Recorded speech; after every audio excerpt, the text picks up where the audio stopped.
რა რუსული კანონი ვის აინტერესებს რუსული კანონი ასე უპასუხა პრეზიდენტმა ევროსაბჭოს გენერალური მდივნის ალენ ბერსეს განცხადებას რომ მოცნებისგან რუსული კანონის შეცვლის დაპირება მიიღო ბერსეს პრეზიდენტის გარდა ოპოზიციური პოლიტიკური პარტიები და არასამთავრობო ორგანიზაციებიც აკრიტიკებენ კრიტიკოსების ნაწილი ამბობს რომ შარლ მიშელი ურის დრო არ არის ნაწილს კი მიაჩნია რომ ამ თემებზე საუბრის მანდატი სამოქალაქო სექტორის ჩართულობის გარეშე ბერსეს ნაკლებად ჰქონდა ყველა ერთხმად კი თანხმდება რომ რუსული კანონის გაუქმება ან მისი შეცვლა საერთოდ აღარ არის ახლა დღის წესრიგში განსაკუთრებით მას შემდეგ რაც ხელისუფლებამ მოიპარა არჩევნები და ქუჩაში იძალა და დემონსტრანტებზე სალომე ლაბაძე გვიერთდება შეფასებებით დავიწყოთ საქართველოს პრეზიდენტით, რომლის განცხადებაც მოვისმინეთ ალენ ბერსესთან მისი შეხვედრის დასრულების შემდეგ. Ამ შეხვედრის შემდეგ სალომე ზურაბიშვილის შტაბ-ბეჭდილება ასეთია. ზურაბიშვილი ფიქრობს, რომ ევროსაბჭოს დელეგაცია გაუგებრობაშია და პარტნიორებს, რომლებიც ახლა იმყოფებიან ჩვენს ქვეყანაში, აქაური სიტუაცია კარგად უბრალოდ არ ესმით.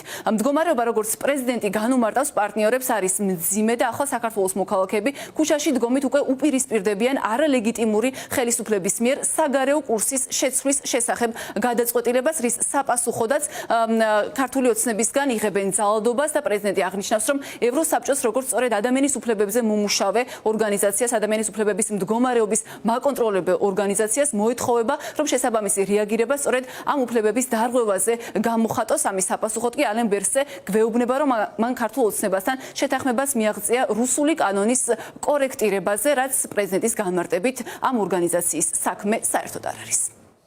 ამ ორგანიზაციას აქვს ერთი პასუხისმგებლობა და მოვალეობა, რომ ხმა მოიღოს, როცა რომელიმე მის წევრ ქვეყანაში ხდება ის, რაც ხდება საქართველოში, ანუ ძალადობა ხალხის მიერ, მისი ყველა უფლებების შეზღუდვა და ამის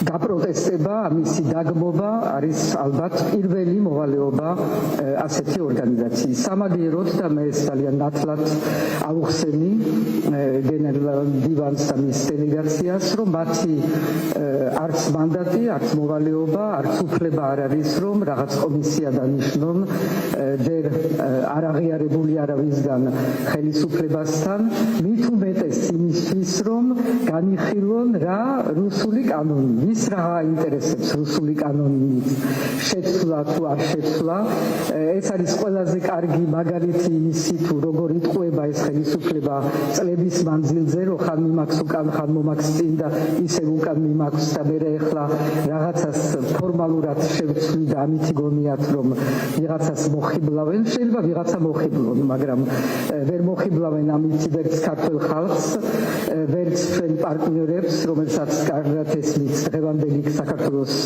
მდგომარეობა შეიძლება ვიღაცას ნაკლებად ესმის და აქ ჩამოსვლის მერე შეიძლება უფრო გაერკვევა იმ ტყუილებში რომელიც დღეს ახასიათებს ხელისუფლებას სალომე ზურაბიშვილზე გაცილებით ხისტია ოპოზიცია, რეჟიმის მოწინააღმდეგები არ ფიქრობენ, რომ ევროსაბჭოს დელეგაცია გაუგებრობაშია. ოპოზიცია დარწმუნებულია, რომ ალენ ბერსეს და მასთან ერთად მყოფ სხვა დელეგატებს კარგად ესმით საქართველოში არსებული მდგომარეობა, ამ მდგომარეობის სიმძიმე, ის რომ ახლა საქართველოს ასობით მოქალაქე იმყოფება ცემის, დასახიჩრების, ფიზიკური დაზიანების, წამების და ასევე უკანონო დაკავების პირობებში, ხოლო ის რომ ამის მიუხედავად და ამოცემულობის იგნორით ახლა ევროსაბჭოს გენმდივანი აცხადებს, რომ ის ქართულ ოცნებას რუსული კანონის კორექტირებაზე შეუთანხმდა.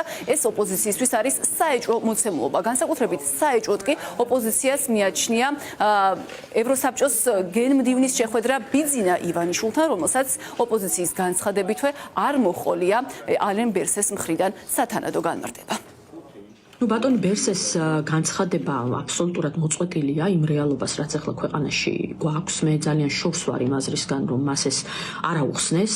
დარწმუნებული ვარ, რომ მან ძალიან კარგად იცოდა კონტექსტი, დარწმუნებული ვარ, რომ მას ძალიან ნათლად აუხსნეს, რა არის საქართველოს მოქალაქეების მოთხოვნა, რომლებიც დაახლოებით ერთი თვეა ქუჩაში დგანან, ორი მთავარი მკაფიო მოთხოვნით, რომ განთავისუფლდნენ დაკავებულები, ნაცემი ნაწამები, უკანონო დაკავებული ადამიანები და ჩატარდეს ახალი არჩევნები. მე დარწმუნებული ვარ, რომ ეს კონტექსტი მან ძალიან კარგად იცოდა და ამის მიუხედავად, როდესაც გაკეთდა ის განცხადება, რაც გაკეთდა მისი მხრიდან, ეს უკვე აღძრავს ეჭვებს იმასთან დაკავშირებით, რომ როგორ ჩანს მას ივანიშვილი რაღაცას დაპირდა. აბსოლუტურად აცდენილია რეალობას, პირდაპირ მინდა ვთქვა, აქ საუბარი არის ადამიანის უფლებების მასობრივ დარღვევაზე, წამებაზე და არადამიანურ მოპყრობაზე. ყველაზე დიდ ეჭვს ბადებს მისი შეხვედრა ივანიშვილთან, რომელზეც არანაირი საჯარო ინფორმაცია მან არ გაავრცელა. ეს არის ფაქტი. მე დავუსვი კიდეც კითხვა პირად შეხვედრაზე ამასთან დაკავშირებით და მაგალითად პრეზიდენტი მაკრონი, როდესაც ესაუბრა ბიძინა ივანიშვილს, დეტალური ინფორმაცია მიაწოდა საზოგადოებას, რაზე ჰქონდა საუბარი და კონკრეტულად რა პოზიციები ჰქონდა. ეჭვს ბადებს ამ ადამიანის სიჩუმე და იგნორირება კონკრეტულ კითხვებზე ივანიშვილთან საუბართან დაკავშირებით. ევროსაბჭოს დელეგაციის ბერსეს ვიზიტიც, ფორმატიც და შინაარსით კომიკურ ეპიზოდად დარჩება მის დიპლომატიურ მოღვაწეობაში. ქართველი ხალხი წყვეტს, როგორ ვიცხოვრებთ და არა იქ. აქ ხალხია ნაცემი, დასახიჩრებული, დაჭერილი და ვიღაც კაცი ჩამოდის კანონს შევაცვლევინებთ ცოტას ქოცებსო. პატევი ეცით ქართველ ხალხს ან შეგვეშვით. ახალი არჩევნებია ერთადერთი გადაჭრა კრიზისის. ამიტომაც არ შევხვდით არასწორად დაგეგმულ დელეგაციას. მნიშვნელოვანია ისიც, რომ ალენ ბერსეს დღევანდელი განცხადება რუსული კანონის შესახებ მოულოდნელი აღმოჩნდა ოპოზიციისთვისაც და მესამე სექტორისთვისაც, არადა ორივე აქტორები, როგორც ოპოზიციიდან, ასევე სამოქალაქო საზოგადოებიდან გუშინ შეხვდნენ ევროსაბჭოს დელეგაციას, თუმცა როგორც ირკვევა, ამ შეხვედრების დროს ალენ ბერსეს რუსული კანონის შესახებ მათთვის არაფერი უთქვამს. თავარი, რასაც მესამე სექტორი გვეუბნება ახლა რუსული კანონის შესახებ, არის შეხსენება ვენეციის კომისიის კრიტიკული შეფასების, როცა კომისიის ექსპერტებმა დაწერეს ამ კანონის დამტკიცებისთანავე, რომ ეს კანონი არ ექვემდებარება გაკეთილშობილებას და მათი მტკიცე რეკომენდაცია იყო ამ კანონის გაუქმება. ახლა კი ალენ ბერსე გვეუბნება, რომ მათ შორის ვენეციის კომისიის ექსპერტების მონაწილეობით შეიქმნება სამუშაო ჯგუფი, რომელიც არა კანონის გაუქმებაზე, არამედ მის შეცვლაზე იმუშავებს. ჩვენი ორგანიზაციაც შეხვდა გუშინ გამართულ შეხვედრაზე და ეს საკითხები, მათ შორის რუსულ კანონთან დაკავშირებული საკითხები, საერთოდ არ ყოფილა განხილვის საგანი და ძირითადი აქცენტი ჩვენ მიერ კეთდებოდა, რა თქმა უნდა, იმ ვითარებაზე, რაც ახლა ქვეყანაშია, მათ შორის წამების პრაქტიკაზე, მათ შორის შეხვედრაზე იყვნენ თვითონ დაზარალებული ადამიანები, ჟურნალისტებიც, რომლებიც საკუთარ ისტორიებს უყვებოდნენ გენერალურ მდივანს და აცნობდნენ რა ვითარებაში მოხდა მათი დაზიანება და ეს საქმეები რომ არ არის ამ დრომდე გამოძიებული. ამიტომ ახლა არის ეს საკითხები ნომერ პირველი საკითხი და არა რუსული კანონის შეცვლა. რუსული კანონის შესახებ ევროსაბჭოს მთავარ საკონსულტაციო ორგანოს ვენეციის კომისიას აქვს უკვე შეფასება გაკეთებული და როგორც იცით ეს შეფასება იყო საკმაოდ მკაცრი და ამ შეფასებაში ცალსახად წერია, რომ ეს კანონი არ ექვემდებარება რაიმე ტიპის გადასინჯვას და ამ გადასინჯვის გზის ის ვერ გახდება უკეთესი. ეს კანონი ცალსახად უნდა გაუქმდეს. ეს ცვლილებები არ გამოიწვევს კრიზისის განმუხტვას, ხომ, საქართველოში.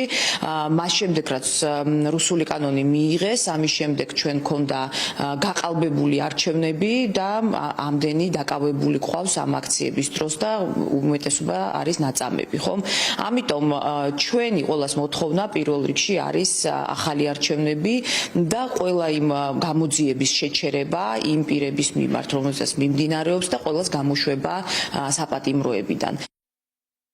როგორც მოისმინეთ არასამთავრობო ორგანიზაციების, ოპოზიციის და ასევე პრეზიდენტის საერთო პოზიცია, რომ რუსული კანონის არათუ შეცვლა, მისი გაუქმებაც კი ვერ უპასუხებდა ახლა იმ გამოწვევებს, რომლის წინაშეც არალეგიტიმურმა ხელისუფლებამ საგარეო კურსის ცვლილების შესახებ გადაწყვეტილები საქართველოს მოქალაქეები დააყენა. სწორედ ამიტომ ყველა ეს აქტორი ალენ ბერსესგან, ანუ ევროსაბჭოს დელეგაციისგან ითხოვს რეაგირებას სწორედ ამ საფრთხეებზე და იმაზე, რომ ამის საპროტესტოდ ქუჩაში გამოსული ადამიანები ხდებიან რეჟიმის მხრიდან ძალადობის, ზოგ შემთხვევაში უკანონო დაკავების მსხვერპლი. თუმცა ამ ნაწილშიც არ აღმოჩნდა მათი შეფასებით ალენ ბერსეს რეაგირება დამაკმაყოფილებელი, რადგან ევროსაბჭოს გენერალურმა მდივანმა მაგალითად არაფერი თქვა სისხლის სამართლის წესით დაკავებული ადამიანების შესახებ და რეჟიმისგან მოითხოვა მხოლოდ ადმინისტრაციული წესით დაკავებული ადამიანების, რაც შეიძლება სწრაფად გათავისუფლება.